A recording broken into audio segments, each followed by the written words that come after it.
हमारे बीच में एक ऐसा भैरव बैठा है जिसको कि आवाज लगाते वक्त हम खुद बहुत मदमस्त हो जाते हैं। और वो भैरव है, वो अपने आप में एक ऐसा कॉन्फिडेंस का कवि है, उसका आत्मविश्वास अपने आप में इतना अद्भुत है। ये भीलवाड़ा जिले को वरदान है कि जितने भी वायरल कवि निकले यहीं से निकले। पहले दिनेश बंटी और दूसरे कवि को मैं खुद आवाज लगाऊं, मैं तो लगाऊंगा ही, लेकिन आप मैं देखिए उस आदमी की टीआरपी ये देखिए कि मैं उसका नाम नहीं ले रहा हूं, इसके बावजूद आप सोच रहे हैं कि आने तो वही वाला है। लेकिन अपने आप में वो जितना धीर गंभीर मुद्रा में बैठा है, ये ठीक उसी धीर गंभीर मुद्रा में बैठा है जैसे कि तीर पर एक बगुला बैठा होता है और मौका पाते ही मछली का शिकार कर लेता है।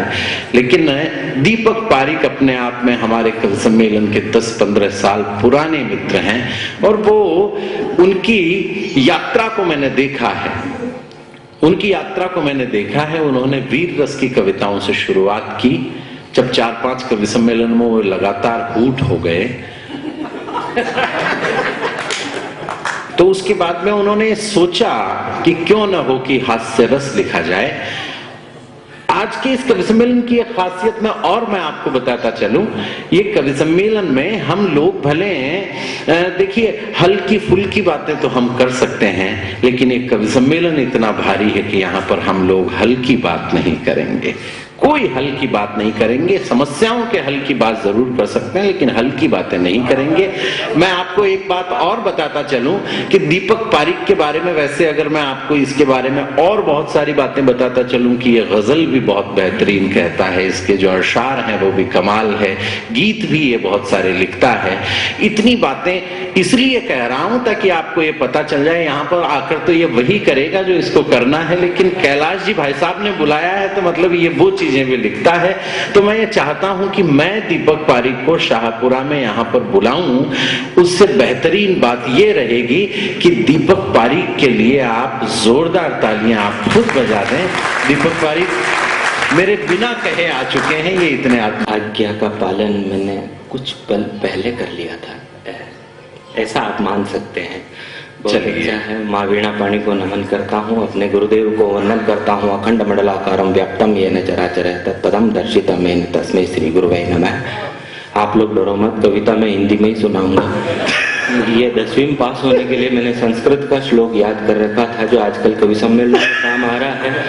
भाई अशोक जी चारण जो मंच का संचालन कर रहे हैं, इन्होंने इस कवि सम्मेलन में जब गज केसरी योग बताया था, ये तो अपनी अपनी दृष्टि है, किसी को गज केसरी योग नजर आ रहा है। उस समय क्या है कि अभी जयदेव जी भाई साहब तो बाद में आके बैठे, उस समय आदरणीय दुबे साहब बैठे थे। दुबे साहब केकड़ी से हैं और आप भी केकड़ी से हैं, मतलब पूरा कवि सम्मेलन केकड़ी के बीच में फंसा हुआ था। तो मुझे इसमें गज केसरी के बजाय काल सर्प दोष नजर आ रहा है। बहुत बढ़िया, बहुत बढ़िया कवि सम्मेलन होने जा रहा है। बहुत अच्छा कविता की बात करी थी, 2-4 पंक्तियां मैं भी सुना दो, अच्छा रहता है। बल खाती चालों में कविता, गोरी के गालों में कविता, मुस्काते फूलों में कविता, सावन के झूलों में कविता, बूंदे बरसाती है कविता, ऐसी मदमाती है कविता, प्रेमी की प्रेरक है कविता, इस दिल की धक धक है कविता, कवियों की बातों में कविता, होती बरसातों में कविता, उजली सी रातों में कविता, कुछ दिल के नातों में कविता, कविता है मस्त बहारों में कविता, घन की बौछारों में लिख दे जो कोई वंदन की कविता, खुशबू है चंदन की कविता, बाबुल की प्यारी है कविता, एक रास दुलारी है कविता, है झले चिरागों में कविता, है कच्चे धागों में ये भाई के उपहारों में कविता, राखी के तारों में कविता, है 1000 में कविता, है चांद सितारों में कविता, मजदूर की मेहनत में ऊपर वाले की बरकत में, दिल के अंदर के घावों में, कलाकार के भावों में, बनकर के भोर मिली कविता, होकर के शाम ढली कविता, बनकर के धार बहे कविता, दिल के अरमान कहे कविता, नदिया का पानी है कविता, हर प्रेम कहानी है कविता, हर प्रेम कहानी है कविता। बहुत अच्छा। हाँ, कदम एक भी अगर बढ़ाते तो डर लगने लगता है, अब जंगल से शहर में जाते तो डर लगने लगता है। आहा, सारे रिश्ते हुए कलंकित आज बेटियां कहती है, सारे रिश्ते हुए कलंकित आज बेटियां कहती है। अच्छा, सर पर कोई हाथ फिराते तो डर लगने लगता है। बहुत बढ़िया, बहुत बढ़िया। कदम कदम पर उसे गिराने वाले उसके अपने थे, कुछ ऐसे ही साथ निभाने वाले उसके अपने थे। कदम कदम पर उसे गिराने वाले उसके अपने थे, कुछ ऐसे ही साथ निभाने वाले उसके अपने थे। उसका घर जलने से आखिर कोई नहीं बचा पाया, घी उछाल कर आग बुझाने वाले उसके अपने। बहुत अच्छे भाई दीपू, वाह, जिंदाबाद। थोड़ी सी आपकी तालियां कमजोर है। नहीं, वो ये सोच रहे हैं कि इसे क्या हुआ। नहीं, कोई बात नहीं। हर आदमी तारीफ करता है, ये बहुत अच्छा गजलकार है, पर चाहता वो यही है कि मेरे कवि सम्मेलन में गजलें नहीं सुनाए, मेरे कवि सम्मेलन में सिर्फ हास्य पड़े। हर आदमी यही, ऐसा मेरा नहीं। आप प्लीज, राष्ट्रीय कवि अशोक चारण जी के संचालन में आज मुझे बड़ा अच्छा लग रहा है और हम दोनों बहुत अच्छे दोस्त हैं और इसलिए हो सकता है खुल के मैं कुछ ज्यादा बोल जाऊं, लेकिन बोलते रहते हैं नहीं, एक दूसरे को ऐसे। बहुत बढ़िया कवि सम्मेलन हो रहा है और आदरणीय कैलाश जी मंडेला साहब का मैं बहुत बहुत आभार ज्ञापित करता हूं कि उन्होंने हम कवियों के रोजे खुलवाए, आज यहाँ बुला।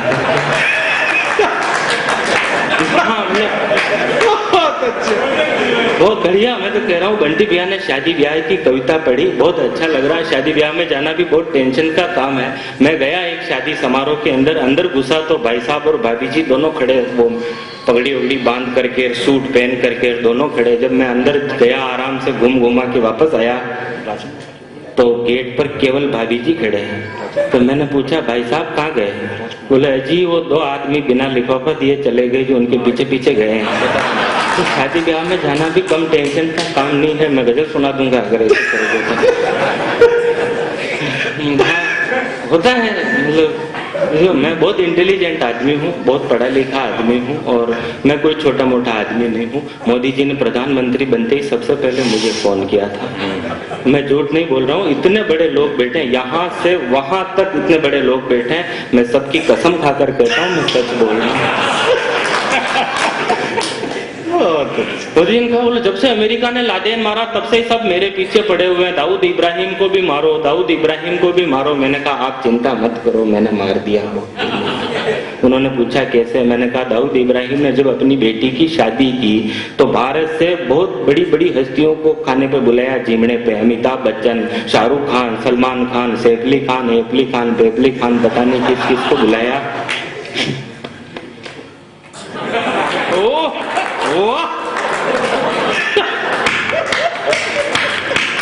मुझे नहीं बुलाया। अच्छा, जब से ही मेरे लिए मर गया। अरे जिंदाबाद। कुछ लोग अधर में झूल गए, हम दूध जलेबी भूल गए, चाट पकौड़ी दूर हुई, नमकीन बड़ी मजबूर हुई। हाँ, चाट पकौड़ी दूर हुई, नमकीन बड़ी मजबूर हुई, रबड़ी के घेवर भूल गए, मिर्ची के तेवर भूल गए। है आज कहाँ काजू कतली, वो दाल पुड़ी पतली पतली। इस कोरोना के भंवर जाल में खूब आत्मा भटकी थी। आप बताओ निर्मल बाबा, कृपा कहाँ पर अटकी? भाई जिंदाबाद। ना पान लिया पनवाड़ी से, ना रेस लगाई गाड़ी से, भंवरों का गुलशन नहीं सजा है, भंवरों का गुलशन नहीं सजा। पूरी कविता याद नहीं मुझे, मैंने कोरोना पर बहुत अच्छी कविता लिखी थी और कविताएं याद करने की मैं बहुत कोशिश भी कर रहा हूँ, लेकिन जिस दिन याद हो जाएगी मैं सुनाऊंगा। हाँ, अच्छी कविता है बहुत। हाँ, अब क्या है कि बहुत बढ़िया बात कही बंटी भैया ने। तो मेरे मोहल्ले में भी चोर आया। अच्छा, चोर तो सब जगह आता ही है। चोर शाश्वत है जी, बाकी सब मिथ्या है। मेरे मोहल्ले में चोर आया तो मोहल्ले वालों ने खूब दौड़ा दौड़ा के मारा। अच्छा, मारपीट तो अपने यहाँ क्या है, जैसे रोड पर एक्सीडेंट भी हो जाता है ना, तो हम ये सोचते हैं कि न्यायालय में पहले ही इतने मामले लंबित हम मारपीट करके खुद ही सुलझा लेते हैं। बहुत अच्छे, वाह। ये नियम है हमारे यहाँ के, जो ताकतवर आदमी है वो निर्दोष है, जो कमजोर आदमी है वो दोषी है। जिसके चेहरे पर ज्यादा मुक्के पड़ते हैं, बॉक्सिंग पड़ते हैं, वो अपने आप को दोषी मान लेता है। अच्छा, जिसके कोई काम नहीं होता वो भी जब भीड़ में कोई किसी को पीट रहा होता है तो वो भी जाके 2-4 बॉक्सिंग को भी रखता है, जमा जमा के पैर। कोई नहीं देख रहा होता उस साइड से रखता, पीछे से। मेरे मोहल्ले में भी चोर को इधर से उधर दौड़ा दौड़ा के मार रहे हैं, तो मैं भी चला गया। मैंने 2-4 को मैंने भी मार दिए। और मैंने कहा बिठा इसको, अपने घर के बाहर बिठाओ। पकड़ के मेरे घर के बाहर बिठाए। मैंने कहा बिठा, बुलाओ पुलिस को, लगाओ फोन। 9 बजे से 11 साढ़े 11 बजे तक फोन ट्राई करते रहे।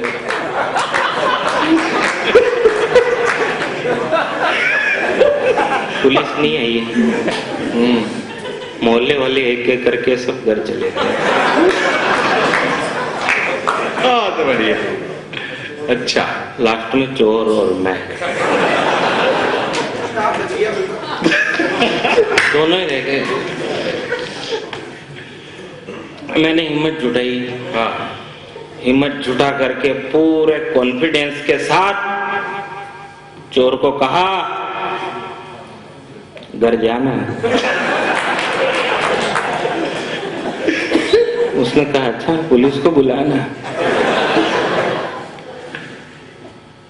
मैंने मनी मन हनुमान जी को याद किया, जेब में हाथ डाला और 100-200 रुपए निकाल करके मेरी जेब से मैंने कहा ये 200 रुपए मेरी तरफ से मिठाई खा लेना। हाँ मतलब 200 रुपए, हालांकि मैं तो दे ही सकता हूँ, भैया कह रहे हैं तो मैं तो मास्टर हूँ ही नहीं।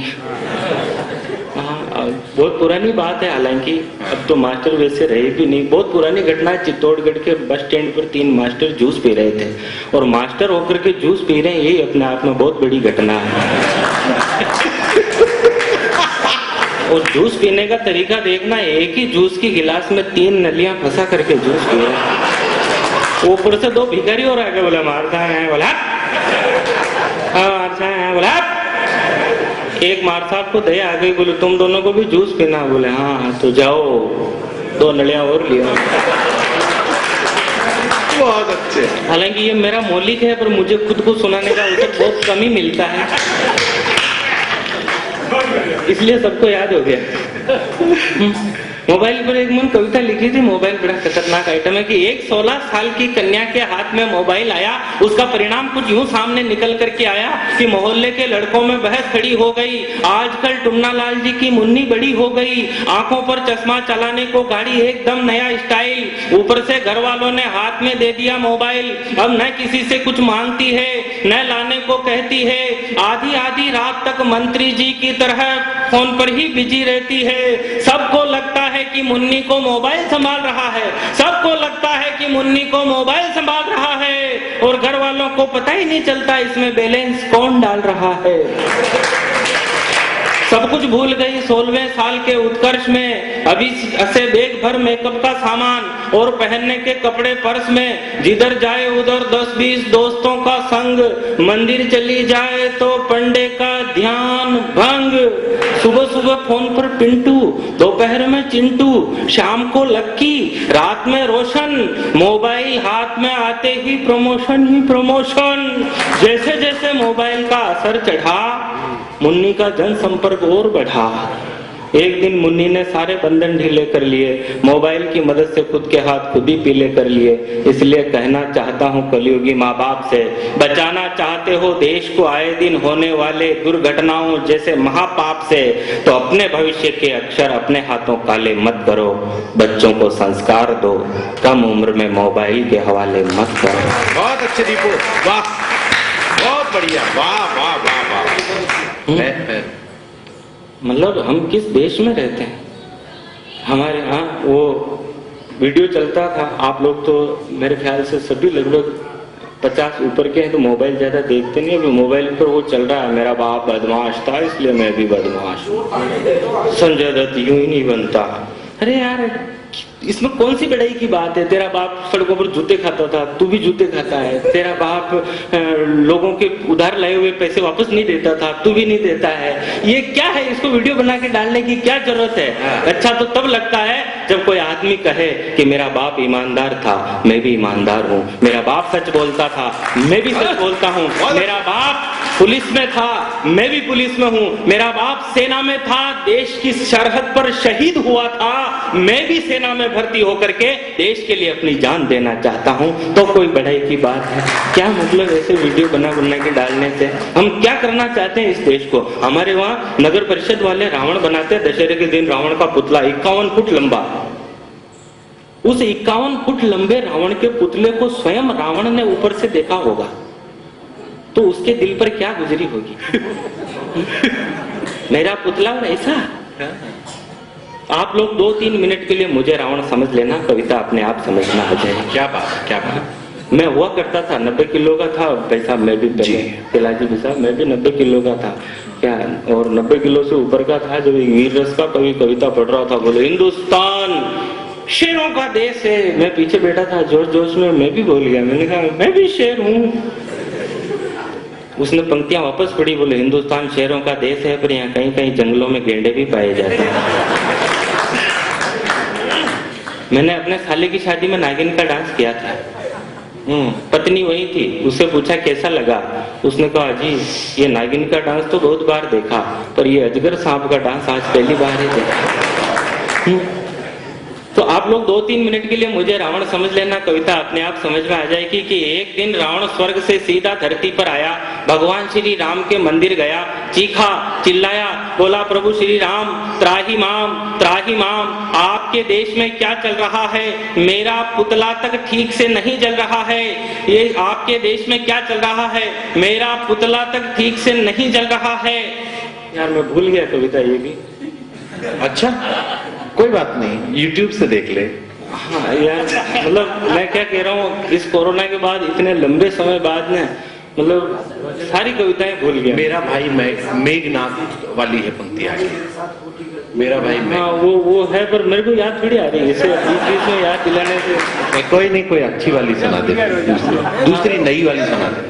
हाँ सबले में हो गया एक दिन, मैं अभी दूसरी ट्राई करते हैं अपन। दीपक वो लोगों ने कहा कि भाई वो भैरव वाली जरा नहीं, वो यहाँ नहीं, भैरव वाली सुनाइए आप, मेरी बात सुनो, मेरी बात सुनो। भगवान श्री राम के मंदिर गया, चीखा चिल्लाया, बोला प्रभु श्री राम त्राही माम, आपके देश में क्या चल रहा है, मेरा पुतला तक ठीक से नहीं चल रहा है, ये लोग भ्रष्टाचार के तमाम रिकॉर्ड तोड़ रहे हैं और मेरे लिए लाए हुए पटाखे पार्षदों के बच्चे फोड़ रहे हैं।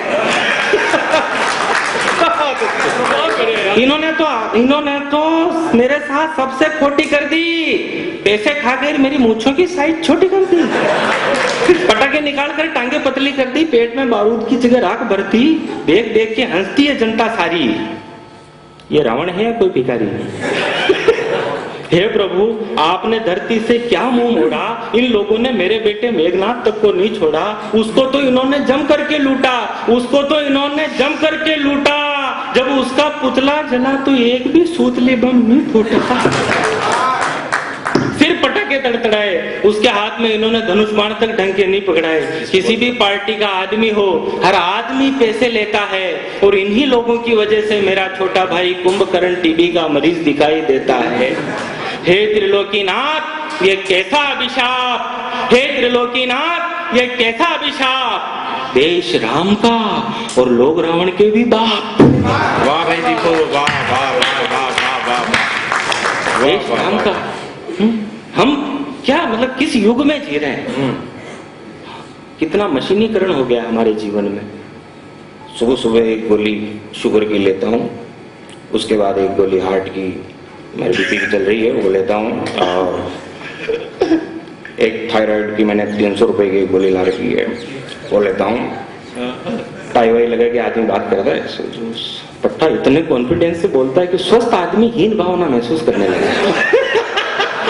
मैं क्यों नहीं लेता? वाह यार, बहुत अच्छे। मैं भी एक दिन बीमार हूँ और ये महंगी महंगी दवाइयां खाऊंगा। मतलब कहाँ जी रहे हैं? हमारे पूर्वज सारे काम अपने हाथों से करते थे, हमारे जीवन में 80% मशीनीकरण हो गया और आने वाले समय में 100% मशीनीकरण हो जाएगा। कोई भी काम हम हाथ से नहीं करेंगे, हाथ से रोटी तोड़कर खाने की भी जरूरत नहीं पड़ेगी। आज कुछ मजबूरियां हैं रहबरों के सामने, मेमने इतरा रहे हैं बब्बरों के सामने। शब्द की जादूगरी का दौर मुश्किल है अभी, शायरी झुककर खड़ी है मस्खरों के सामने। वो तुझे भी बेच देंगे और तेरे ईमान को, पेश जो खुद को किया सौदागरों के सामने।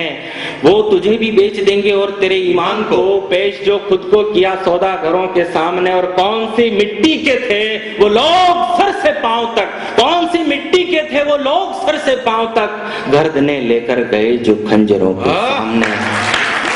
और खासकर इतिहास में ऐसा लिखा है देख लो, खासकर तारीख में ऐसा लिखा है देख लो, सूरमा पीछे हटे हैं किन्नरों के सामने।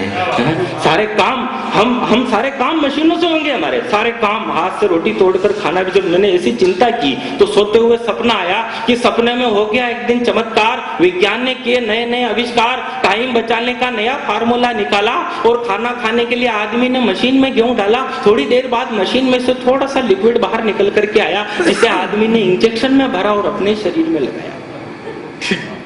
मतलब हाथ से रोटी तोड़कर खाने की भी जरूरत नहीं रहेगी, खाने के इंजेक्शन आएंगे, इंजेक्शन लगाया और रवाना। अब सीन देखना, एक शादी की पार्टी चल रही थी, लोग आ रहे थे और अपनी अपनी पसंद के इंजेक्शन लगा रहे थे। बफर में ऐसे खाना रखा रहता है, ऐसे इंजेक्शन रखे रहेंगे, ये गुलाब जामुन का, ये रसगुल्ले का, ये मटर पनीर का।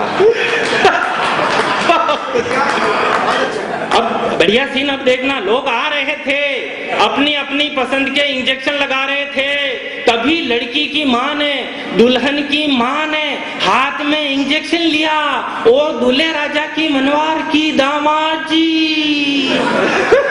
एक और लगवा ली। उसने दोनों हाथ रखते हुए कहा, जी बहुत हो गए, अब बस कीजिए। मैं वहीं खड़ा था, मैंने कहा, जीजा जी अभी तो परीक्षा की घड़ी है, पीछे देखो साली जी आलू बड़े का इंजेक्शन लेके खड़ी है।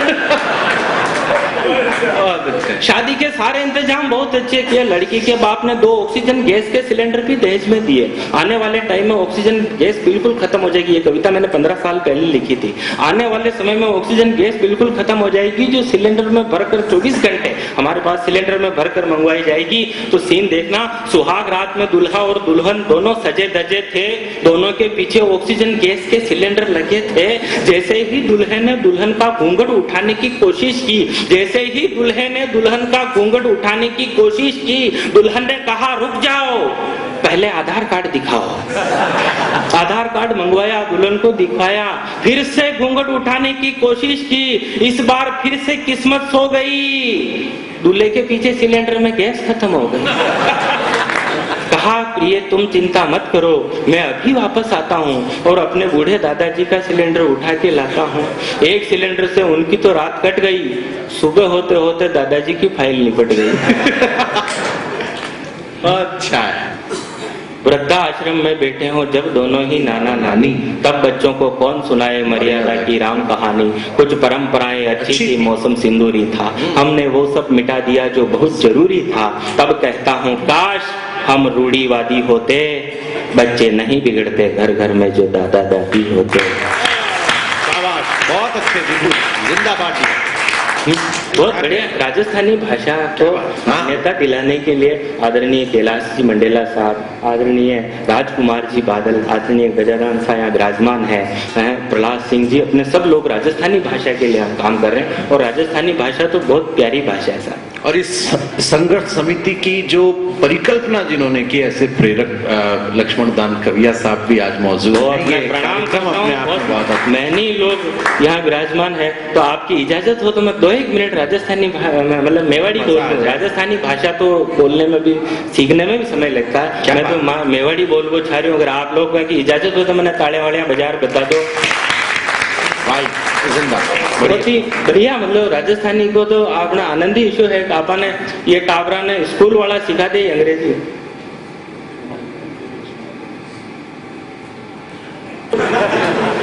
कुत्ता बुलाने का मंत्र है तू तू।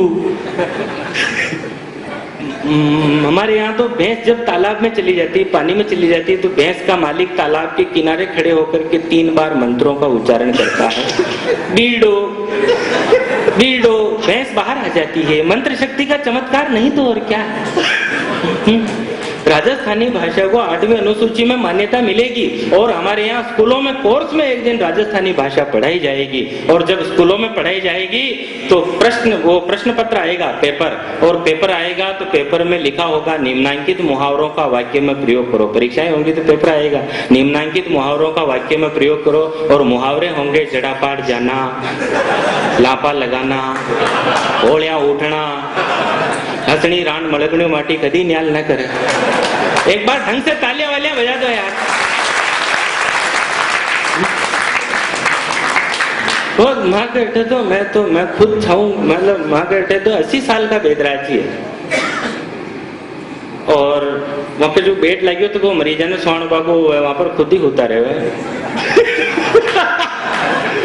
तो कोई मरीज आ जाए जल्दी वहां की हटूं नाड़ी पकड़ नरी देर तक होचबो करे, खसी तो गई नरा न बकी जो इन दे दूं। बहुत बढ़िया दीपू, वाह वाह वाह। अच्छा वहां मरीज ने कोई उतरा, वाह ऊंची पड़ी जो शीशी उतार यूं करे, वापस दूड़ो जाटा कर चाहे मुंह 2 डांट तो रोज का लीजिए। मतलब आनंद है अपनी भाषा में, बहुत आनंद। हमारे दोस्त के मेडिकल की दुकान है, एक जनो रुपयो खुल्लो लायो और आता है पहली क्यों बसता ही गोली दे दो। अब वो मेडिकल वालों भी ड्रोवर यूं खांचो और पत्तो निकालो और मैं तो इन्हें पहुंच तो लेता हूँ 10 आना बाई 4 ही काप बाई क्योंकि 1 रुपये की गोली उन्हें तो दोपहर ना आवे।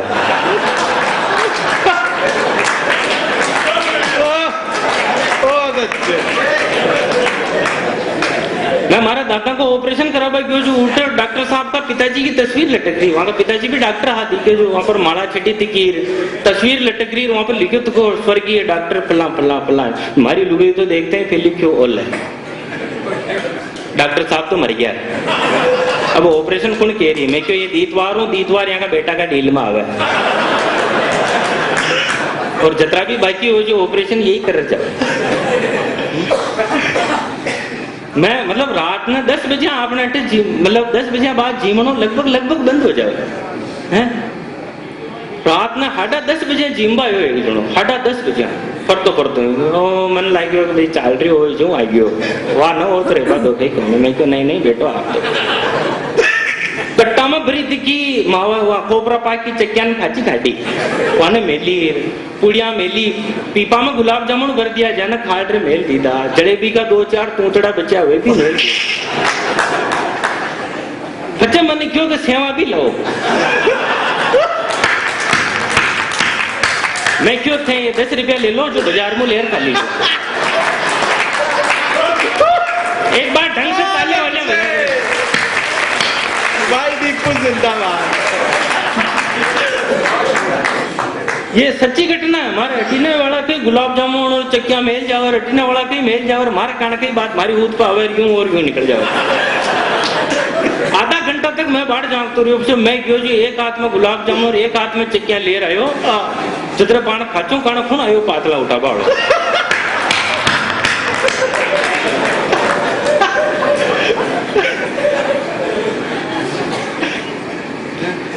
जिसने ईरानी धरती पर ध्वज केसरिया फहराया काल भोज बप्पा रावल ने मेवाड़ी मान बढ़ाया अनगिनत बार रणवीरों ने रणचंडी के आह्वान किए यहाँ नारियों ने हंसते हंसते निज मस्तक दान किए जब जब भी हो संग्राम यहाँ उत्सव मनते हैं याद रखो राणा प्रताप राणा सांगा मन में बसते हैं याद रखो मत भूलो कि पुरखों का सम्मान बचाना आता है मेवाड़ धरा के वीरों को तलवार चलाना आता है मेवाड़ धरा के वीरों को तलवार चलाना आता है।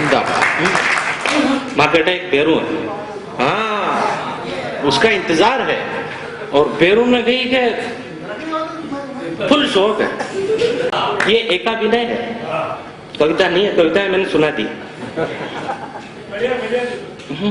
और बेरू ने गई है कि फुल शौक है बेरू मतलब बेरू ही है तो एक दिन बेरू मतलब 60% बेरू हो बहुत अच्छे आदरणीय ठाकुर साहब जो यहाँ विराजमान है उनके आदेश से सुना रहा हूं उन्होंने अभय दान दिया मुझे 60% बेरू और हम चोड़े बाजार सगड़ा उठनो मांग गांव का ठाकुर साहब आ रहा अच्छा ठाकर साहब अतरा सीधा आदमी गायत्री भक्त वहां कई काम ना आवे वे लेर यूं ही एक शिष्टाचार वश पूछ लीधो और बेरों कई हालचाल है बेरों के है हटे ना एड़ा मारे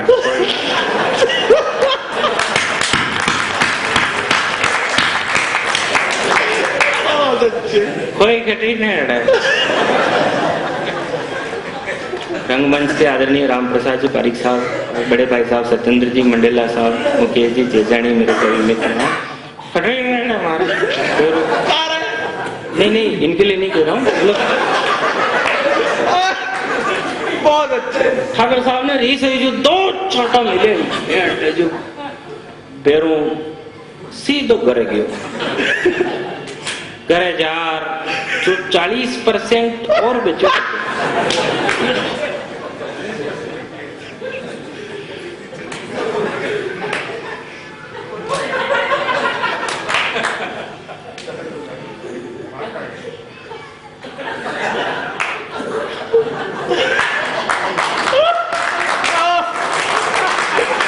अच्छे 100% बेरू हो और घी तो रावड़ा बांधने और ठाकर साहब ऊंटे में श्याम पड़ गई जो माला फेर रहा है और बेरू ने नंगे के 3 माला जटा तक पूरी न हो जाए ये जगह होगा और होगम मैं बेरू आप पहचाने न पहचाने मैं बेरू मैं गरीब आदमी और आप 12 गांव का दरबार रहते हो अच्छे नहीं लगे है वो तो माला फेर रहा वहां काम आप 12 गांव का दरबार रह गया धर्म ध्यान करने वाला आदमी रह गया मैं गरीब आदमी रह गया क्यों भाई बाकी एक बार बोलो फिर नशा में कोई न 1% नशा में कौन 1% मन लागे जी का 1% नशा में कोई ने एक बार और क्यों था 12 गांव का दरबार रह गया भाई बेरो कमजोर कोई ना पकड़ मरोड़ू बड़े खाका ठाकर है मला फेर रहा मुंडो राम राम कर रहा पगों मछले मार रहा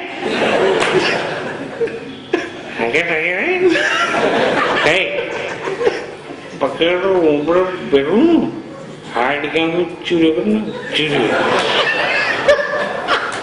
अतरी देर में ठाकर साहब की माला पूरी होगी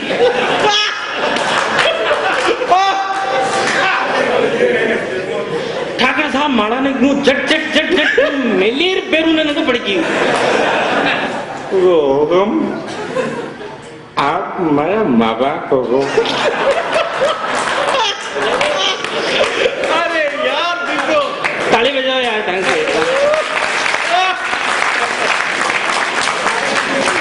अब मैं माँ बाप हो मैं रावण खाटो खार पड़े आप मारे दीदी जो बढ़ रहे हो अपनों से लड़ता है घर में सीना चोरी करता है एक नशे के कारण ही तो मानव चोरी करता है अपने सारे काम छोड़कर बना निठल्ला फिरता है अपराधों में शामिल होकर के नजरों से गिरता है तो अपने मन पर करो नियंत्रण घर खुशियों से भर दो अपराध मिटाना चाहो तो नशा खत्म कर दो अगर आप लोगों की इजाजत हो तो मैं 1 मिनट की एक अच्छी कविता बोल करके अपना स्थान लेता हूँ कि नहीं जानते क्या रिश्ता है हरी लता से डाली से नहीं पता है उनको कितना प्यार मिला है माली से नहीं बहारों में कोयल के मीठे मीठे गीत सुने नहीं कभी रसपान हुआ है नहीं कभी गुलकंद बने फिर भी उनके नाम के आगे क्यों गुलदस्ता लिखते हैं अक्सर नकली फूल गुलाबों से भी महंगे बिकते हैं अक्सर नकली फूल गुलाबों से भी महंगे बिकते हैं कहाँ चंद्रमा की शीतलता कहाँ से आती पुरवाई कहाँ गरजना बादल का है किसने बूंदे बरसाई देखा नहीं कभी भंवरे को ना तितली का उड़ना देखा कभी नहीं दो दिल वालों का मिलना और बिछुड़ना देखा जो नीरस हैं, अनजाने हैं, वो बाजारों में टिकते हैं। अक्सर नकली फूल गुलाबों से भी महंगे बिकते हैं। अक्सर नकली फूल गुलाबों से भी महंगे बिकते हैं। बहुत बहुत आभार, बहुत बहुत धन्यवाद। जय हो, बहुत बहुत बधाइयां।